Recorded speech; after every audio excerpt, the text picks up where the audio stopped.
welcome along to the Onroad podcast, episode 8. We've got a bit of a packed show this evening.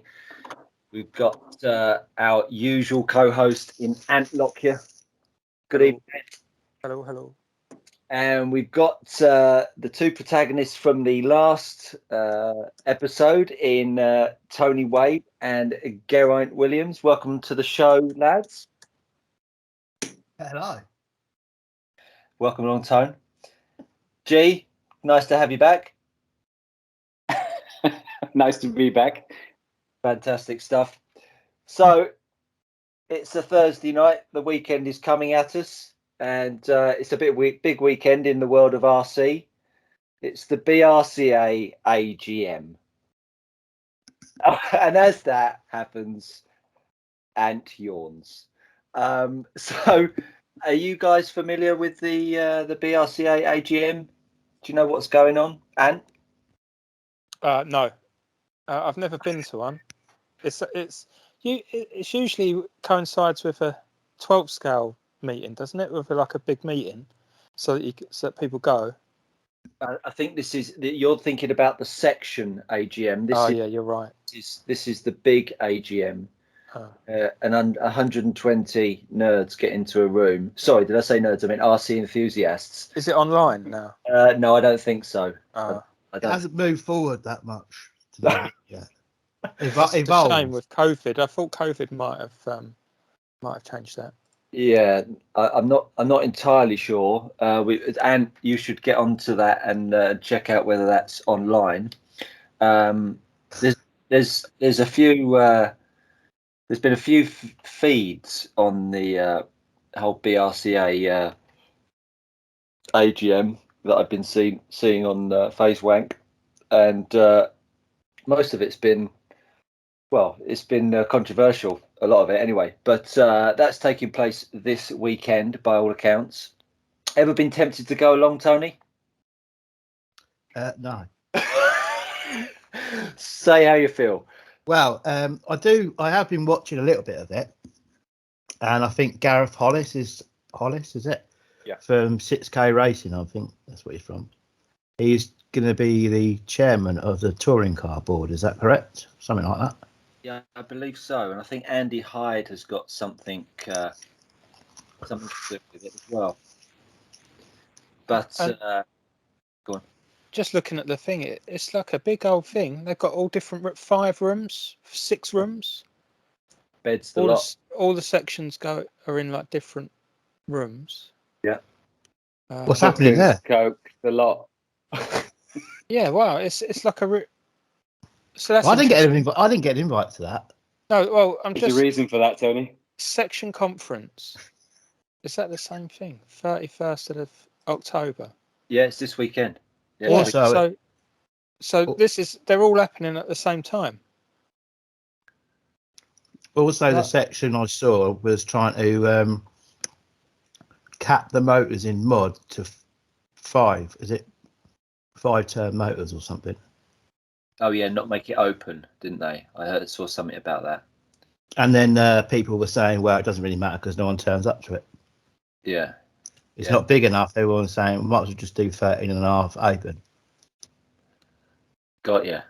I think that all of these fit. So like, I've never been tempted to go because it's usually a long way away, and I don't really care that much about like rules. Like whatever the rule is, I just adhere to it, and that's it. It doesn't really matter to me. The only one I really cared about was modified not being blinky for 12th, because I thought that it just was so much nicer to drive when you could mess about with the boost and everything and make it, docile when it needed to be, rather than just an on-off switch. But there's a lot of motivations, right, for rule changes, and people in the industry are motivated by rules to some extent, and yeah, I don't know. I think just let them get on with it. Yeah, there's guys and girls in there that love a bit of rule writing. There's people that love to write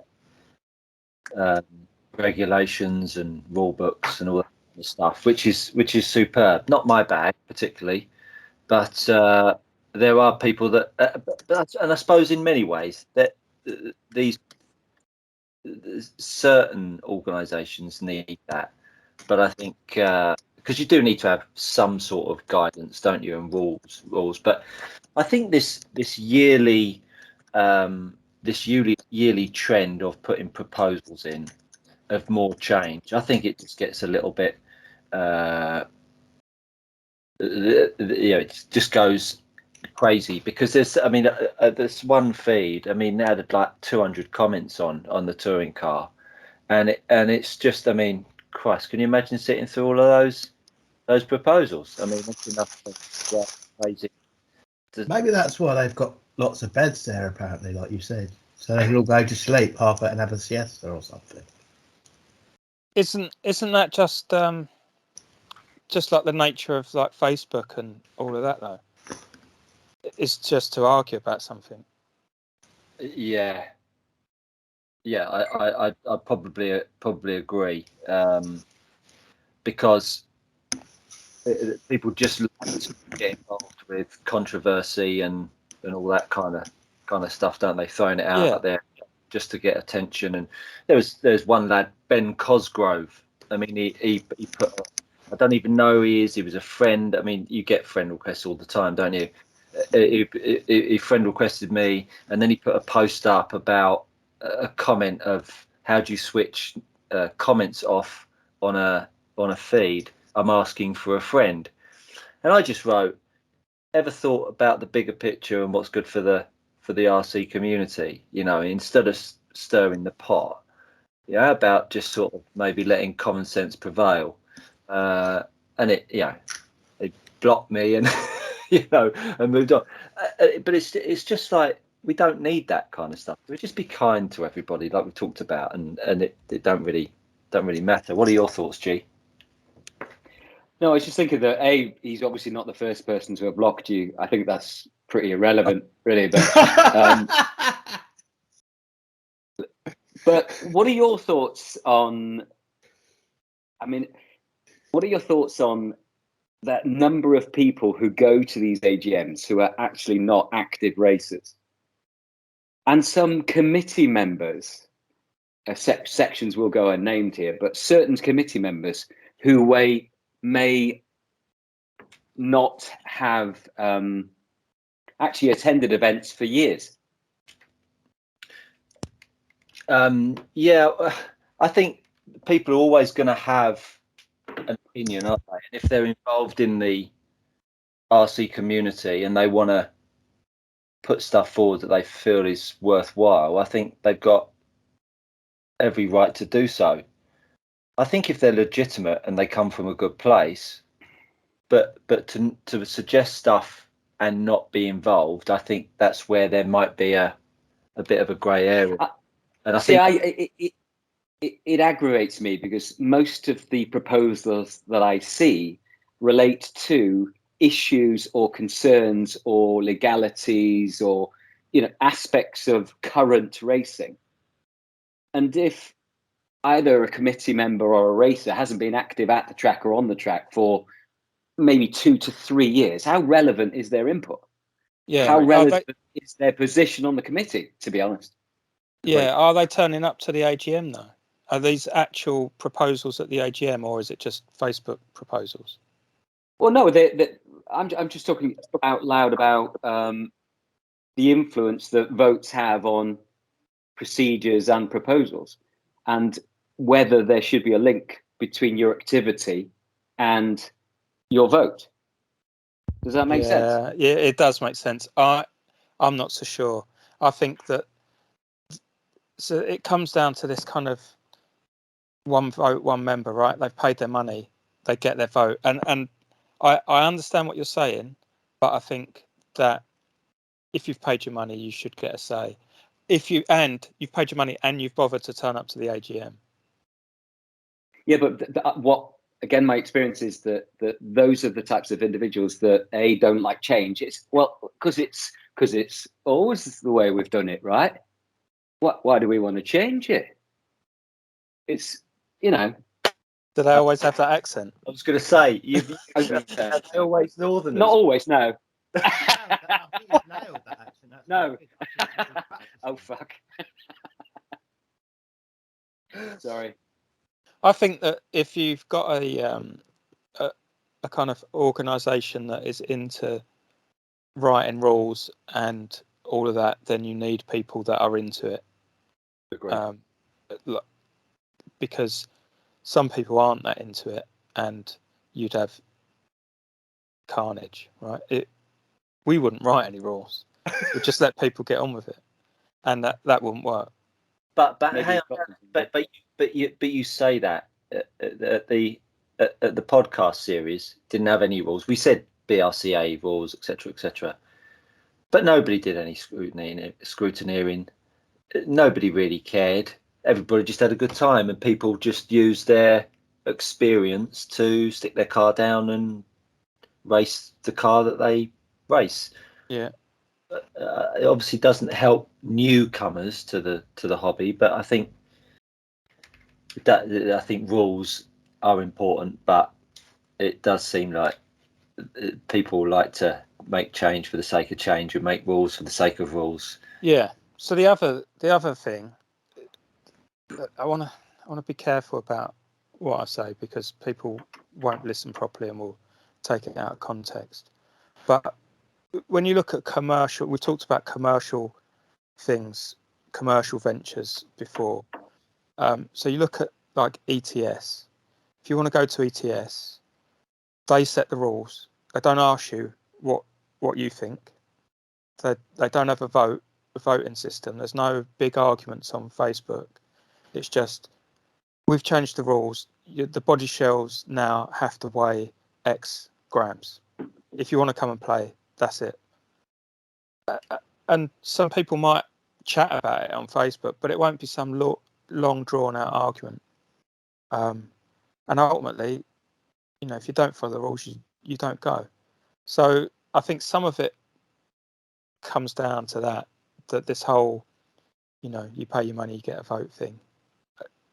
I don't necessarily agree with. I think in these sorts of things, I favour dictatorship to some extent. Gee, how do you feel about that? Well, just to finish on that point, I think the reason I asked the question is because I think from the weekend gone, there was a great example where the rules have, I think, become overcomplicated and antiquated. And I think Lee Palmer, chairman of the A section, has recognised that with some of the other committee members and decided, well, basically to take it in hand, literally, and basically conducted the AGM at the race meeting and pushed forward some changes to simplify the rule book. And I think was able to do that. Literally, it was probably the quickest AGM, not that I've been at many, but it was the quickest AGM because all the active racers understood the complications and were keen to simplify the rule book, to advertise the rule book in a positive way, and then to make the section easier to enter. Because the rule book is easy and it's easy to promote the rule book as well. So one motion was put forward, essentially giving the committee power to change the whole rule book. And it was done in a matter of minutes. Brilliant. But it was done at track at the last event of the year. No need for racers to travel hundreds of miles to attend however many rooms you have at great expense. It was done at track, low expense, everybody with the same objective, simplification, clarity, increase the membership, and it was done in minutes. I think I applaud that. It was fantastic. So what you're saying is that the active racers put the power of making the decisions back into the hands of the committee that were active members. And so therefore, if it ever wants to be overturned, the committee are still beholden to the active membership, because at the end of the season, you could say, hang on a second, don't like what you're doing. We're going to take that back off you and put it back into our hands again. That's a really quite a clever idea. What do you think about that, Ant? Yeah, I think it probably boils down to less cooks, right? Yeah. course, yeah. You've got a committee of, I don't know how many people it is, 4 or 5 people that are all committed to it working, and they have a discussion amongst themselves that doesn't involve everyone. Because the other thing with an AGM is that you might get the thing beforehand, the proposal beforehand, but then the discussion is going to be, in the room in real time, right? Unless you go on Facebook and read thousands of comments, it's not something that's kind of evolved over time. But you can bet that Lee and whoever else is on the committee have been talking about this for months and months, and have come out with or have come up with what is going to be very, very well thought out suggestions. So I think that's another aspect of it, that AGMs having to happen in real time with so many people involved, like 120 people or whatever, might lead to disappointment for people that really care about it. Yeah. I think I didn't realise that went on, G. I think that's an absolute stroke of genius, to be quite honest. And hopefully the class expands because of it. And you can definitely see that, Lee Palmer, who loves his 8 scale. I mean, he's putting posts up about how to get back into 8 scale next season, what it will cost you, who stocks that sort of stuff is what should be going on, and dare I say it, with the likes of the BRCA on a regular basis for all of the classes. And EFRA, I mean, don't even get me started on EFRA about fucking ambassadors. Fuck off. I don't want to watch talk to a girl about what she's done, and she's an ambassador for the fucking whatever it is. She's a great racer, champion, brilliant, but it is not going to draw in anybody. Great. But honestly, there is so much they could be doing other than having a fancy video about a girl becoming a great ambassador. I've got no time for it. It's not going to put more bums on seats unless everybody fancies her, and that's not PC either. So you know what I mean? I just don't believe that is the way to be going. We need more likes of Lee Palmers in the world, making positive direction of streamlining stuff and making it easy to access, not having Geraint Williams as an ambassador for 8 scale, because that wouldn't do anything for us, would it? 2 points on that, if you don't mind me saying. First point was, obviously it was always going to be the 8 scale section that drove this forward, being the pinnacle of RC racing, right? And secondly, no, hold on. Secondly, I think one Lee Palmer is enough, right? No, so I'm not so sure. I think every section needs a Lee Palmer. Yes. Okay. I'll go with that. I love you, Lee. What was that? That was my thought on the pinnacle of RC being 8. You said it, buddy, not me. No, I didn't say it at all. You repeated what Ant said, so it's technically you said it. Lock, you said it. Go on, crack on. I'm done. Oh, you're done. Ant, go on. Well, I know. I think we've done that subject. All right. Well, listen. Let's move further afield. I mean, let's talk to Tony about his MICC F1 experience. Obviously, you were racing. Where was it? It was in Telford, wasn't it? Yeah, and they're tennis. You might want to turn your volume up a little bit on your microphone, Tony, if you can.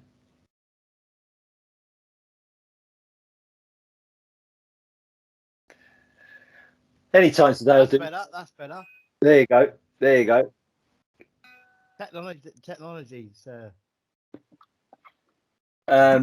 So, what was your MICC experience like, Tony? I thought it was good. Yeah. I was a bit daunting. On that a bit more. Give us a bit more. What volume? No. More on the experience other than is all right. No, it was a bit like the Hardy Arena stroke Limburg, if you know what I mean. It had that sort of atmosphere in there. It was really well organised.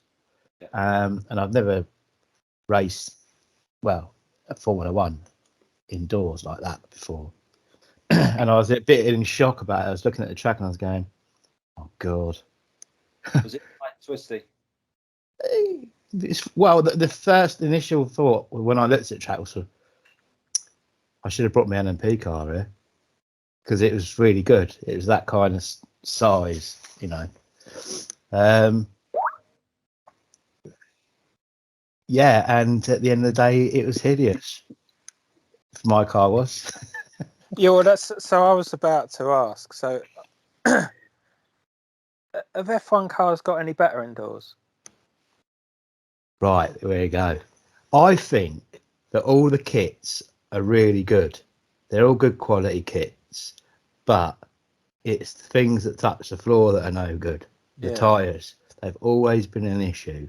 Well, for me and for a few others, but it's a bit of a sore subject, the tyres for Formula One. Right. I saw Formula. I just before this goes down a road, I saw Formula One at Limburg with rubber tyres, and they looked brilliant. The cars were handling well. They were quick, as quick as they can be with the little motors in them, and I thought they looked great. But anytime I've seen them not there, they haven't looked very good. So is it just the high grip or different tyres or what? I think it's got something to do with the weather as well. You know, abroad, it's a bit warmer, isn't it, outside? But Not in Iceland, it's not. Yeah, Well, and I'd argue that Limburg, every time I've been there, it's been absolutely brassy. I know. I watched them at Limburg they done a video. Yeah, it was good. I think they used ride tyres or something. But the indoors, we're using these Pitsumitsu tyres. And the problem that we're all having was they've got no inserts. They've got inserts in them, but they're just like paper thin in the middle. And you're going down the straight, and they were ballooning up like drag tyres. And then when you're slowing down and going to the corner, they're collapsing, and then you're riding on the wall of the tyre. So then it was just spinning out. So you couldn't go flat out around the corner, really. And this is the issue. And because they were ballooning up and then slowly going back to normal, they were splitting on the inner. Well, my ones are splitting on the inner, coming off the rim. And they're £42 a pair, a set.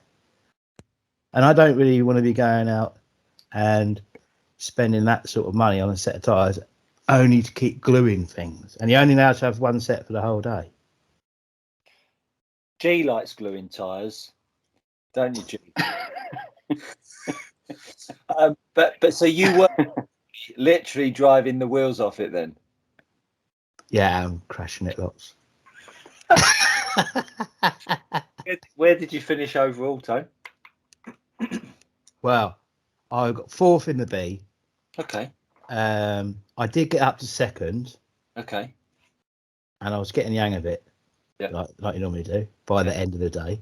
And but then I got hit, and I had to make my spur gear last 2 minutes around a 14-second track, and I'd just done it. A bit poor meshing, or did the motor move? Oh, the motor moved. I come flying down the straight, round into the sweeper, and then some bloke, one of the other blokes, he just stopped in the middle of, and I didn't have nowhere to go, and I hit him. So yeah, jumped the motor forward. I was pretty gutted about that. Simply a passenger. Yeah, and I started shouting lots. Oh dear. Well, so it sounds like tyres were an issue, and he didn't have much pace over the weekend. That's what I'm sort of getting from the experience. Is that right? Yeah, lack of track time, lack of not even doing any Formula One indoors. Yeah, so probably the whole package really, just absolutely rubbish. Apart from the meeting was a good track and it was well run. Yeah, I liked it. Yeah, I mean, if they could hold that venue again and put 12 scale on it, that'd be amazing. Well, we should put in a few proposals. Anyway, let's move on. So let's talk about 12 scale. 12 scale is coming back, everybody, in 3 weeks' time. 3 weeks' time, we will be whizzing around the streets of Eastbourne, Roberts Bridge, for a little bit of British GP. Who's excited? Are you excited, Ant, that you can't be there? No, I'm gutted. Yeah, I know you are. I know you are. Tony, are you excited? I'm not at the minute, but as it gets closer and near that time, I'll be jumping out for joy. Yeah. And how about you, G? How excited are you at having to put detail onto your setup of a 12 scale car? Are you looking forward to that? You're going to be sitting next to me. Oh, am I? Oh, yeah. Yeah, I'm going to sit next. Oh. Who do I complain to? Oh, Hang on a sec. Hang on a second. My gin's here. Thanks, honey. oh, Service. I mean, that is unbelievable. The wife. Just Sorry, chaps. Sorry, chaps. Where were we? Is he Witherspoons? Sorry, what was the question again? So getting back to RC, just as we move sideways from your gin, are you excited about getting the 12 scale back out, rebuilding that centre shock, cutting a new body shell? Oh God. I'm excited about driving the car. I'm not excited about sticking sauce on my tires and cutting body shells and all of that crap that goes with it. But actually, the racing itself, yes, I am looking forward to that. Yes. What I'd car be have you lying got, if I Jay? said no. The newest X-Ray, which actually, I know this. I'm not sponsored or anything, so I really like. I was very at home with it, and very different to the old car. So love it, and love that. Obviously, that everything goes around with X-Ray, and I know I'm open for sponsorship. You used it at the podcast meeting, though, didn't you? What are you trying to say, Tony? No, that it's really good. It looks really good. Yeah. Thanks. No, I was very comfortable with it. I think that So was maybe second time out. I think with it. I think from memory, I really liked it. Yeah. So generally, sorry, answer the question. Going off the point. Yes, I'm looking forward to it. Brilliant. What what do you think is going to be the? I mean, the uptake is close to 50 people in stock now. Really? Ooh. Yeah, 50 people, and I said a few weeks and months ago that I thought the likes of Mr. Styles and a few others might not return to it, but and I'm just saying that because I was trying to goad him out of his hole. But he has come back. He's going up at Tamworth. Good to see. Good to see people like him, Matt Bauer, Andy Smith's coming down. A lot of obviously Dave has entered. There's a lot of good drivers going to be there. It's going to be a nice warm up. I think again, all of those types of guys gives it credibility and gives more encouragement for other people to to enter.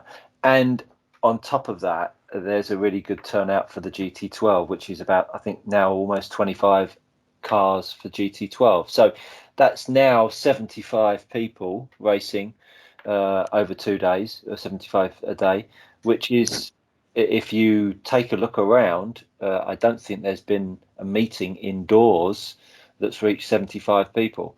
Unless you are looking at MB models with an indoor buggy racing meet on a Wednesday night that was getting some really good numbers. So I think it's going to be a great way to kick off hopefully the nationals for the winter. And are you going to do the nationals, do you think? No.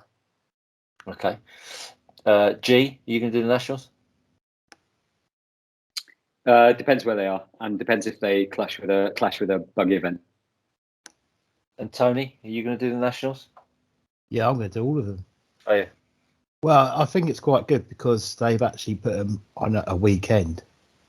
So there's round 1 and round 2 on the same weekend. So you don't have to go anywhere, do you? Yeah. It's 2 days around the same track. I wonder how that'll be met. I would have thought that would have been, if you'd have said that to one of the committee members, let's say pre-COVID, they would have adamantly said that wouldn't have been able to be sanctioned, and it wouldn't have made them a national champion. Now all of a sudden it's allowed, but I think it would be interesting to see how that's received. G. Didn't they do that before a couple of years ago? But they actually on the Sunday they made slight changes to the track on the Sunday to get around that. Yeah, I did. Yeah. I don't know where that was from memory. I don't remember them doing that. I'm confused. Isn't that what we always do? Same track. The only time it changed was at Poole, where it had to change because we was running mod on it and it was undrivable. But they're two different. Maybe But they're two different championships, aren't Oh, they? I see what you're saying. Right. Yes. You had sports, which never made any sense. Did it? No, not So, at all. okay. Oh, that's positive. So it will be round 1, round 2 on the same track. Ah, okay. So you can run modified on the Saturday. Yeah, and the Sunday. Right. Okay. Well, you and Ollie can run modified. Yeah. Right. Yeah. You get second place. Easy. Yeah. Every time. Yeah. Okay. Interesting. Go on. What's your thoughts, Ant? You always have a thought when you say interesting. Well, I mean, all I was thinking of was how awful it's going to be on Prima Felt on the Saturday with a mod car for most of the day. That was the only thing that was good about running mod on the Sunday was the track had already gripped up. But on the other carpets, especially Eastbourne, no problem at all. Yeah. G. No, I was just going to say, I spoke to Dave briefly on message, Dave Spatchett, regarding West Kent, obviously notorious being very low grip carpet, being wrapped up for 2 years. Dave said it was, quite honestly, it was pretty hideous the first couple of rounds, but actually by round 4 it was drivable. Finals pretty fast. So if the grip comes up that quickly, I don't think you'll have that big a problem. Tony? I was just going to say that Millays is doing a weekend on the 8th of November. Yeah, I forgot what month I was in.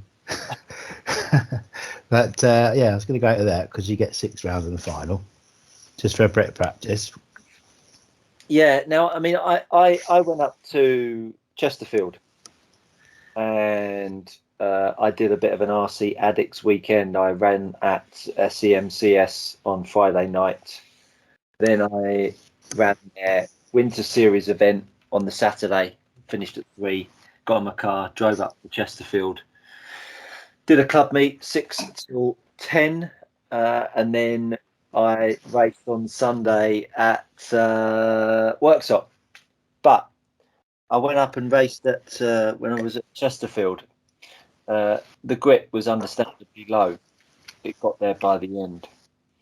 I think for me personally, I think I'm done with club racing 12 scale because I just can't see. I don't get the enjoyment out of it anymore at club level with low grip.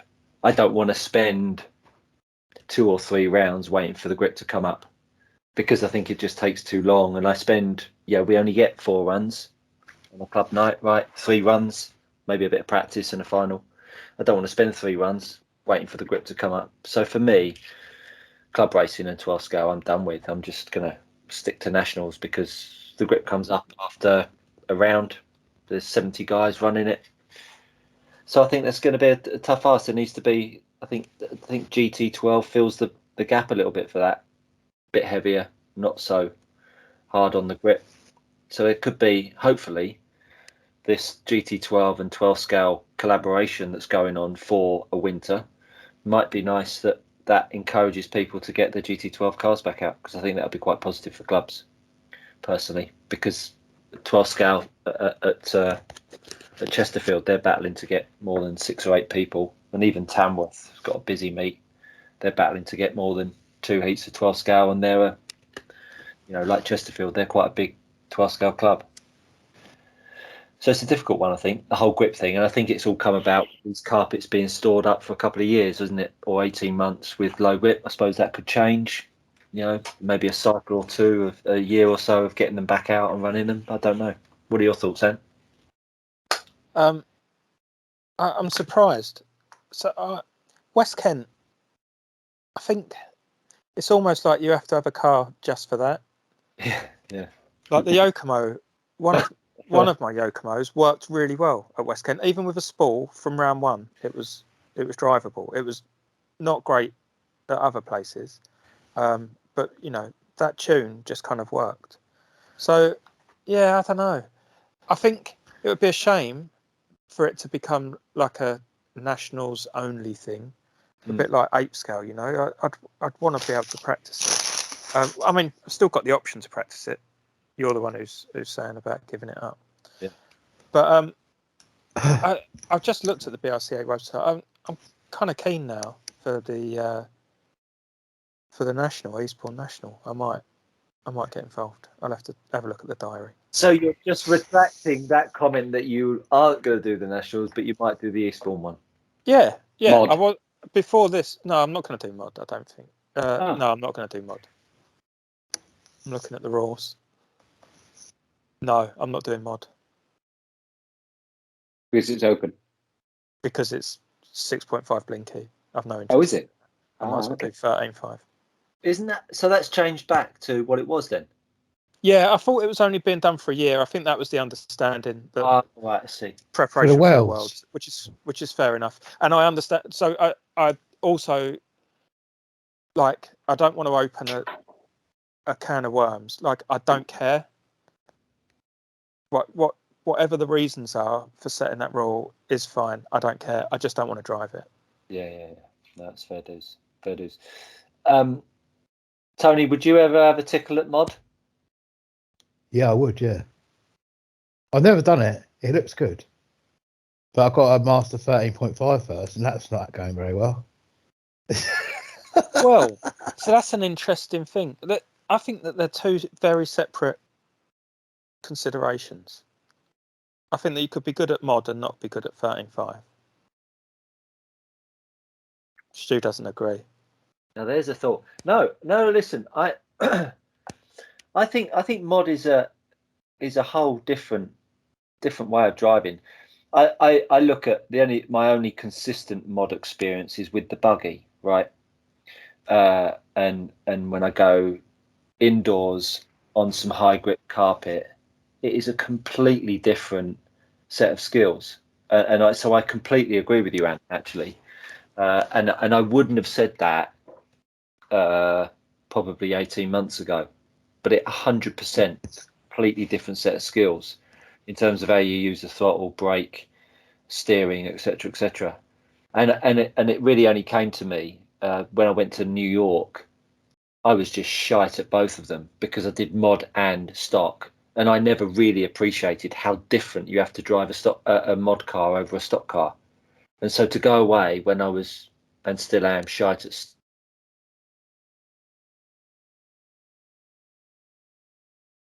fucking useless. We've got people chomping at the bit here. Go on, Anne. I can't hear, Anne. Sorry, your audio dropped out for us. That's why we were waving. Okay. Can you hear me now? Yes. Okay. So I just said that You were shite. Yeah, I was shite, and it was I was double shite to do them both, and it was the one reason why I said to myself, I'm never going back and doing both of them again. But I would slightly change that now on the back of driving the buggy and going back to New York. I think I might have a dabble at mod again, because I think I've learned how to use a brake, and I think that is huge with mod driving, because it completely changes the dynamics of where you're putting the pressure on the tires and how the car's going to behave, right? What do you think, G? I'd agree with you. Just going back to the mod entry balance with stock and so forth. There's one entry for mod in Eastbourne, right? That's Ollie. So I presume that capacity on mod will move over to stock, won't it? Because there's 50. Didn't they allow 50 in mod? Yeah, originally it was 50, and then There's a chance for this meeting to be huge, right? Yeah. I mean, they've got 75 entered now, I think, almost, and only one in mod. I mean, I would think that Ollie won't do mod, but he's not going to turn up there and run mod for. Well, he'd win it, wouldn't he? We're It says on the website, entered 1, available 7. Oh, okay. So they've put that down. Okay, they've already done it then. Okay. So you've got 4 spots left in stock. There's 44 entered at the moment, and then for the GT12, excuse me, for GT12 they've got 23 entered and 7 spots left there. So 67 entered with another 11 spots. So that's for just go in and do mod. Yeah. And fill it up. Yeah, do it. I guess that just backs up what Ant said in that he obviously has no interest in the limit of the class now, and I guess other people are voting with their feet as well.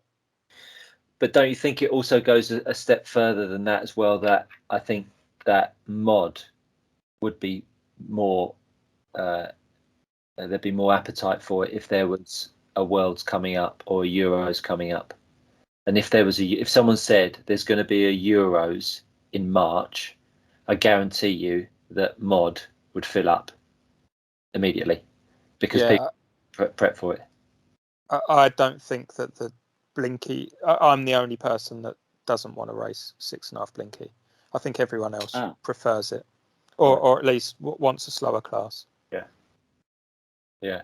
But I think mod is based around bigger tournaments, isn't it? Bigger events.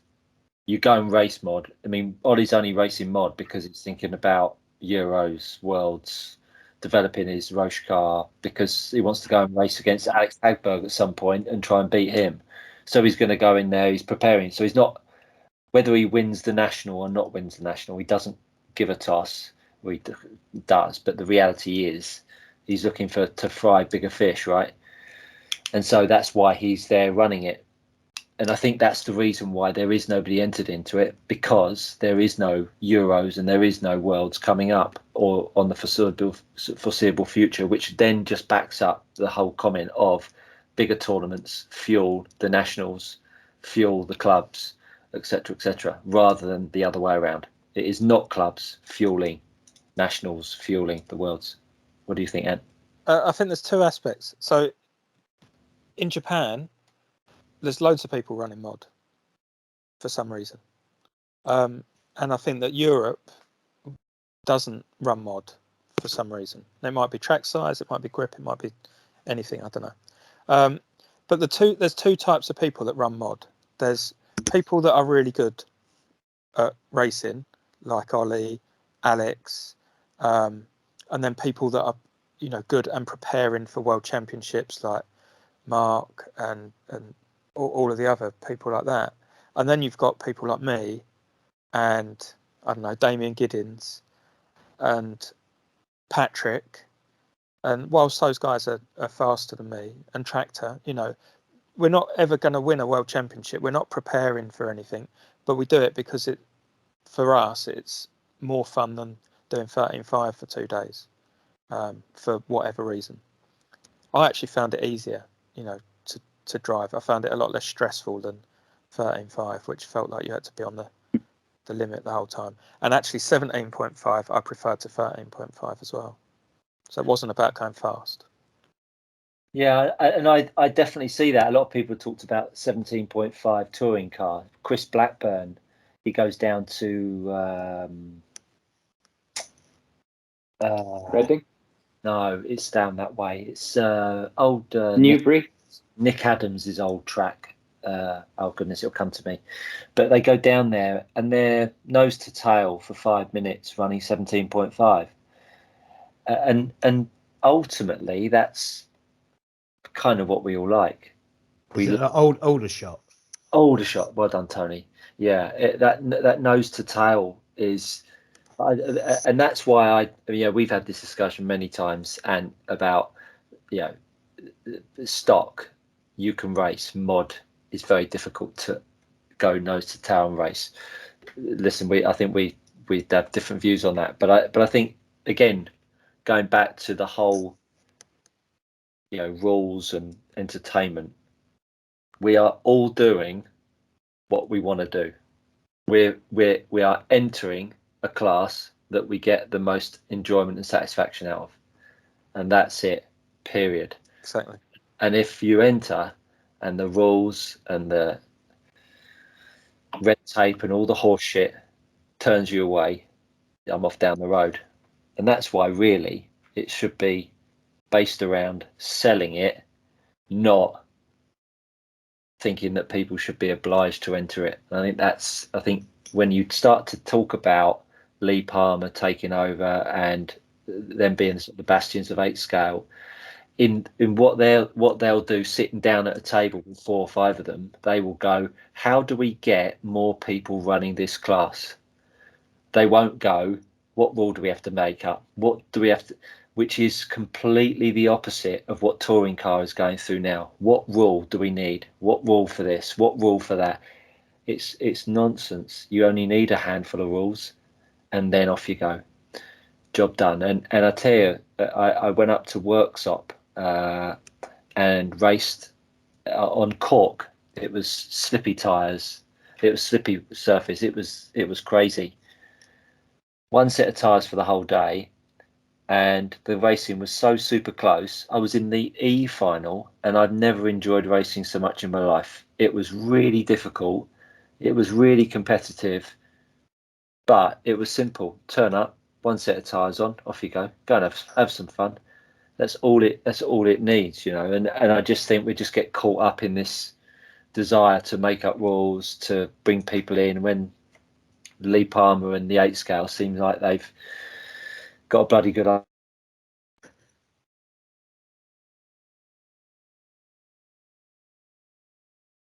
So, and talk me through the whole drifting extravaganza. Sorry, I was just looking at my 12 scales to see what was built and what motors were in them. Yeah, I haven't actually done any drifting yet. I've put the car together. It needs wiring, and I've been building the body shell. Now I was looking on the forums and the Facebook groups and that, and people are like, "Oh, did you build that shell?" And they're talking about building, and I thought, what are they talking about building? You just cut it out and paint it. But that's not the case with the sticking in headlight buckets, and it's just a step above what we were doing with other classes, with the scale realism that we talked about last time. And I'm just not very good at it. I built some really nice headlight buckets. I sprayed them. I cut out like headlight stickers and put them inside, and they all look really good. And then I glued them in, and I just made a bodge job of it. And yeah. So the whole thing of last week or last time of talking about modelling. I've enjoyed it. I've really enjoyed it, but it doesn't look very good. So I'm not. If I didn't have to show it to anyone, it would be all right. Yeah. But I'm a little bit embarrassed by some of the. I can imagine.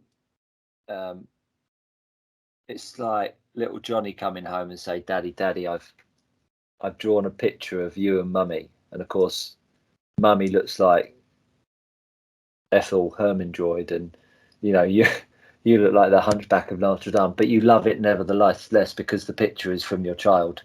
Of course, you've cut out your body shell like a child, and you've now got to show it to the world. Yeah. This is the same reason that I don't decorate my own house, right? It's because I don't want to sit there and look at the crap because I can't mask properly or whatever. Yeah. So that's still on the shelf and still needing more attention and more hours, because you talk about before we came on air. We talked about someone who's selling body shells for 200 notes, and you said right now that they'd bite their hands off for that. I think it's a bargain. I think the amount of work that but I've enjoyed the work, but to get something that looks good, so there's different aspects of it, right? Right. I'm going to smash the crap out of this, and the headlights are going to fall out anyway and have to be re-glued in. So happy days. But yeah, at some point, if I wanted something to look really good, I would pay someone like Keith Newton, who is excellent at building drift body shells.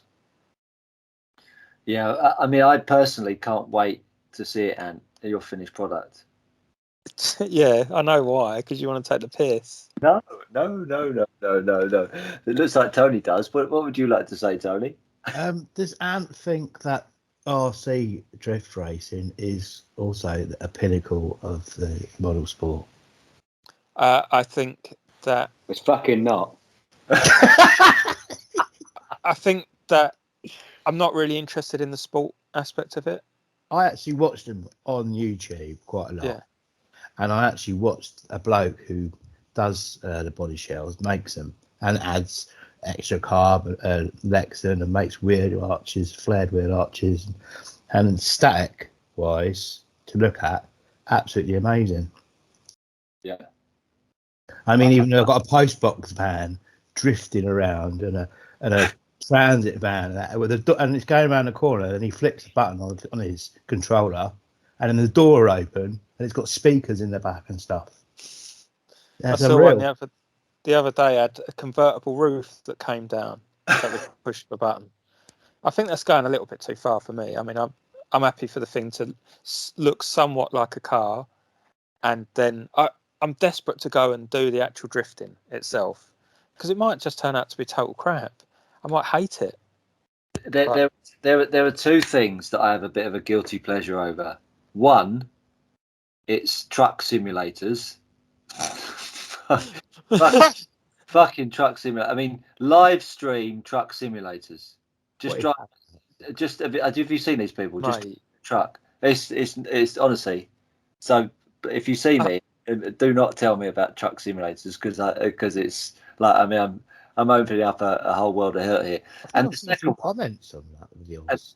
And the second one is RC drifting. Watching RC drifting, I just don't. I can't even begin to comprehend how much throttle and steering control you got to have to drive those cars next to each other and not clatter each other out the way. Have you seen this stuff, G? I don't know what to say. I'm completely lost in the whole conversation. Because I mean, no is the answer. I think you need another gin. That's what it is. When you get off this podcast, get yourself on YouTube. Start with truck simulators.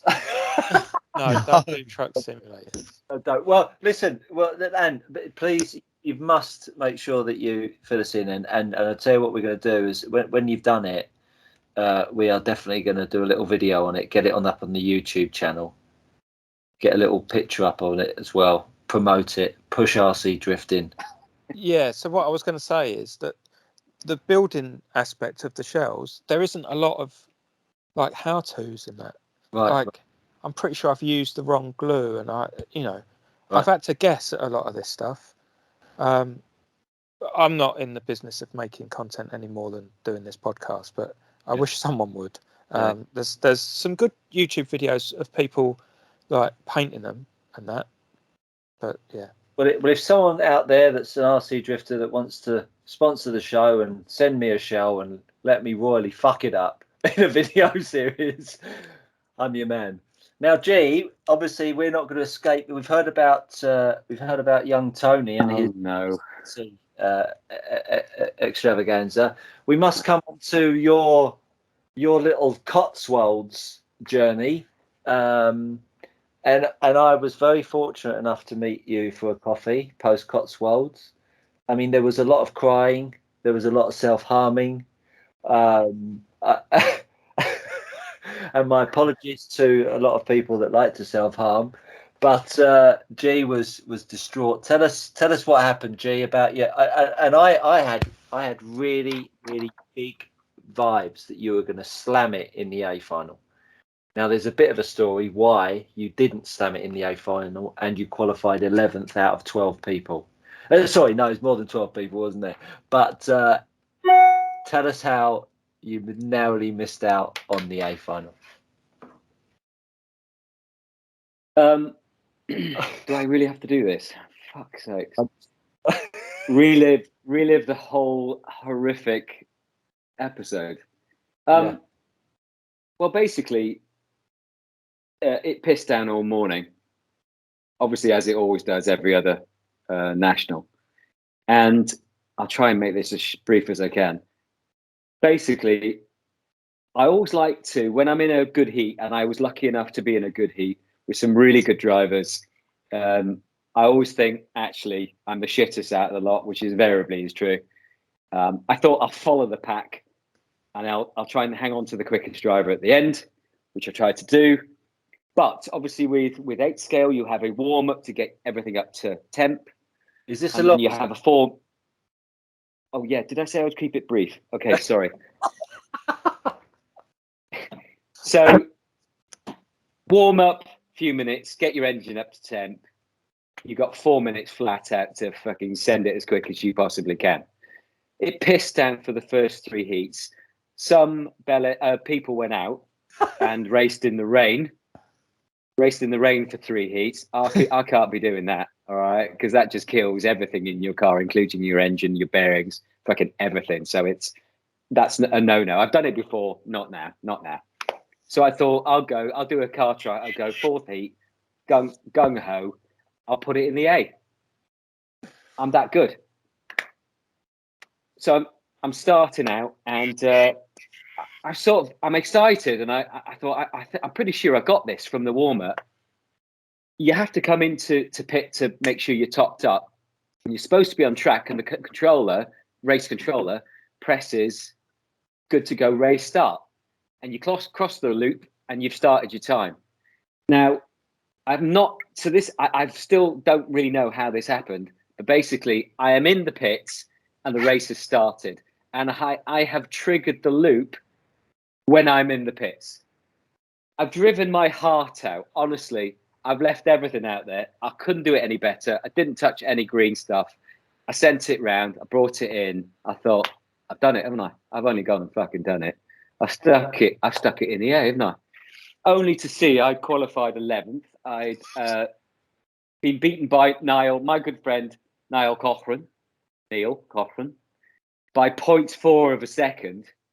And then I realised why, because obviously my race had started whilst I was in the pits, and I'd had a 28-second first lap. So it was an extra 8 minutes for me, lucky me, to stick on top of my run time. And I fucked it up, basically.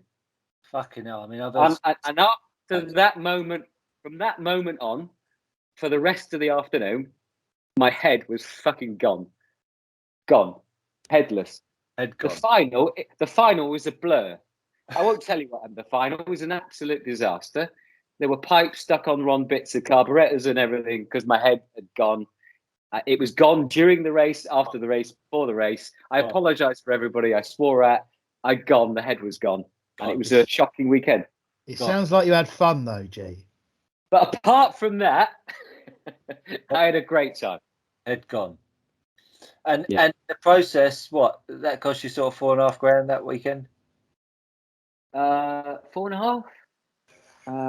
445. Not far off. No, joking. Well, listen, it's a memory and something that an experience that you will no doubt tell your grandchildren, and they'll be even less interested.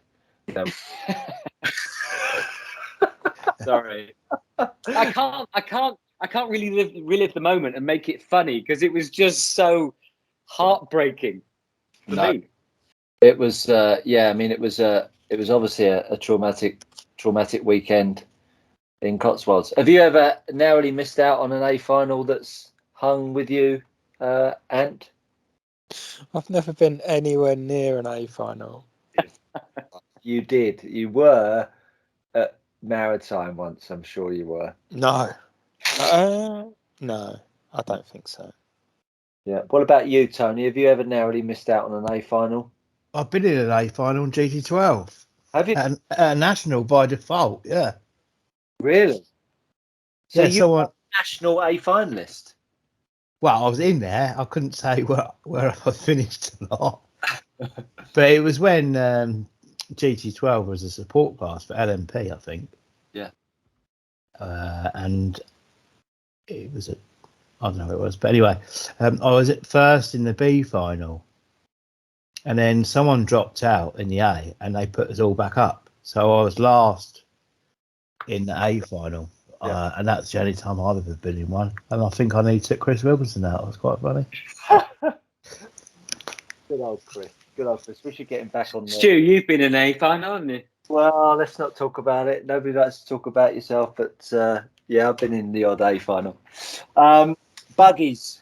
Let's talk a little bit. 5 minutes of buggies before we wrap the show up. I had my RC Addicts weekend. Bit of buggy, bit of 12 scale. There's Carpet Clash on this weekend. SEMCS held their winter series, first of their winter series events last weekend, and I helped out set up SEMCS last Friday. Goodness me, I didn't understand how difficult it is setting up a buggy meet. I mean, yeah, you can throw the carpet down, but sweet Jesus, getting the jumps out and moving all that stuff around. I mean, that is that's fairly hardcore. So if you're a member of a club, you buck off early and don't help pack it away, shame on you, because it certainly makes it light work for the organisers.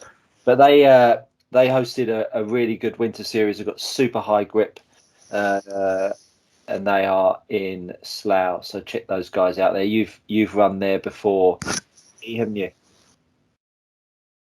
Yeah, I love it. Brilliant people, brilliant little track. So much in. When I say little, actually, it's not that little. There's just a lot going on in that track. It's a brilliant place. I love the people there. Great fun.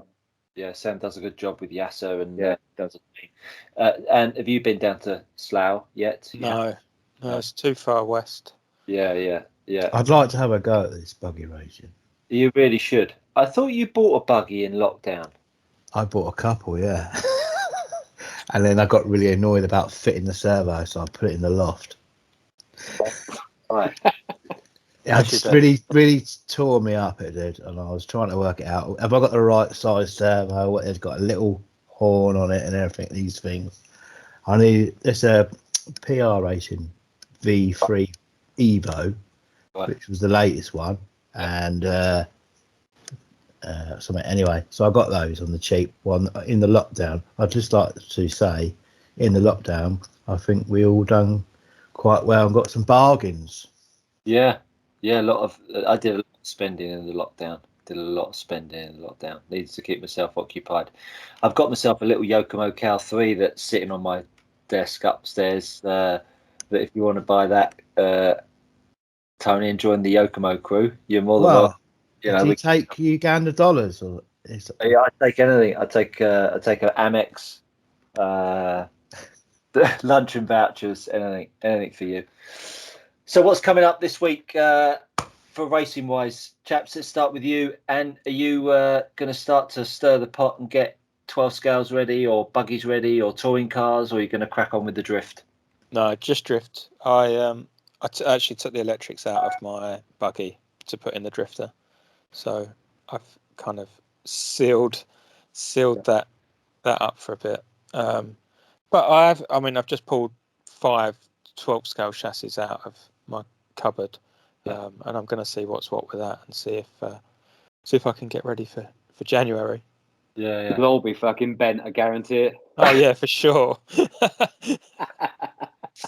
Are you doing any racing this week, Tony? No, I'm going to go out on the lash. But the following week I'm going to go to Millays. I've booked in. Have you? Yeah. Millet, Malay's Facebook page is always scantily clad with poor humour and porn and all that kind of stuff, isn't it? I mean, it's a very unique Facebook page if you want to have a good laugh and a good bit of racing. Porn and RC racing. Facebook Malays is your page. What about you, G? Are you doing any racing this weekend? I know where you're going, so you better. Tony, I'm going to have you at Malays, mate. I'm fucking having you there. No, you're not. I'll tell you, you're not having me there. Are you going to? I am. Anyway, Malays. What day is Malays? It's a Sunday, the 8th of November. It's not. 8th of November is a Monday. Got to break the news to you. 7th then. Yeah, 7th. Yeah. I'm not back then, so I'll join you. I'm obviously going there because it's similar carpet, and as Tony said, it's 6 rounds, and I think one, maybe even more than one final. So it's a good, even if you miss a couple of rounds or whatever, you don't want to run all of them. It's a good way to get back into it. So and for me, with this car that I haven't had long, I haven't even been on a big track with it yet. I mean, I went on Sunday. I went to back to the Forest of Dean. And I put some caster on it and it went round. So going to Millais is the same sort of track. But obviously I'll get a lot of run time. That's the only reason. If it was 4 rounds and a final, I wouldn't even bother. But because obviously I live 3.5, 4 hours away. It's drive one way. So that's why I do it. My only one concern, G, is that you know that you're booked into Carpet Clash on Sunday. This Sunday. Yeah. Yes. Yeah. I do know. You going there? The plan is at the moment I will be attending on Sunday. Yeah. Yeah. Good. But caveat being that the buggy is not quite there yet. Right. Okay. Yeah, and I'm still thinking of going to Slough Friday night to road test it. Do it. Yeah. So yeah, I've got a few things to do on it. So cracking set up for Slough, so I can sort you out. Oh, have you? Lovely. Okay, thanks. All right, chaps. What about you? Well, let me tell you, I am downing tools. I'm off to Mauritius. I knew Ant would be all over that. Yeah. Stu's going to Mauritius. So I've packed up work now. That's it. I'm in holiday mode. Couldn't be happier. You're going to work in Mauritius, though, right? Yeah. I mean, yeah. I am going to work in Mauritius, but I mean, I'm knocking a white ball around for a week, and yeah, arguably work, I suppose. But I treat it as a holiday. Anyway, don't tell the wife. Go on, G. What's work? All right, Mr. Retiree. They say what's being young? Yeah, exactly. Oh, nice comeback. Wow. Can I say thanks to put a shout out? Yeah. To Mark Jewett. For I love Mark. For his bin donation for my body shield. Yes. Is that all right? At the Euros. At the podcast. Yes, that's right. I think we did that last week. Yeah, I think you did. I think you did thank Mark Jewett last time. But that'll be the toxins from that spray, that paint that you spray every day. That'll slip the old mind, won't it? I'm just a top painter. All right, chaps. Listen, it's been another great show, and we've waffled endlessly for 1 hour and 9 minutes now. Wow. So I think it will be a good opportunity to wrap it up. G, thank who you'd like to thank. My wife for bringing me gin. Good enough for me. Tony, thank who you'd like to. I'd like to thank What You Like for the earlier takeaway. Okay, beautiful.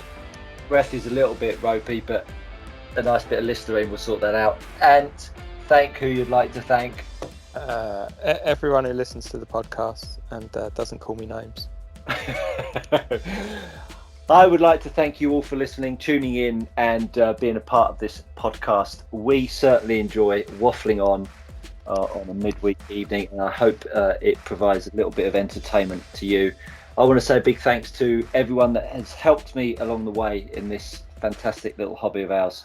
And if you like the podcast, click the like, subscribe to the channel, hit the bell so you never miss another post, and I look forward to seeing you all trackside soon.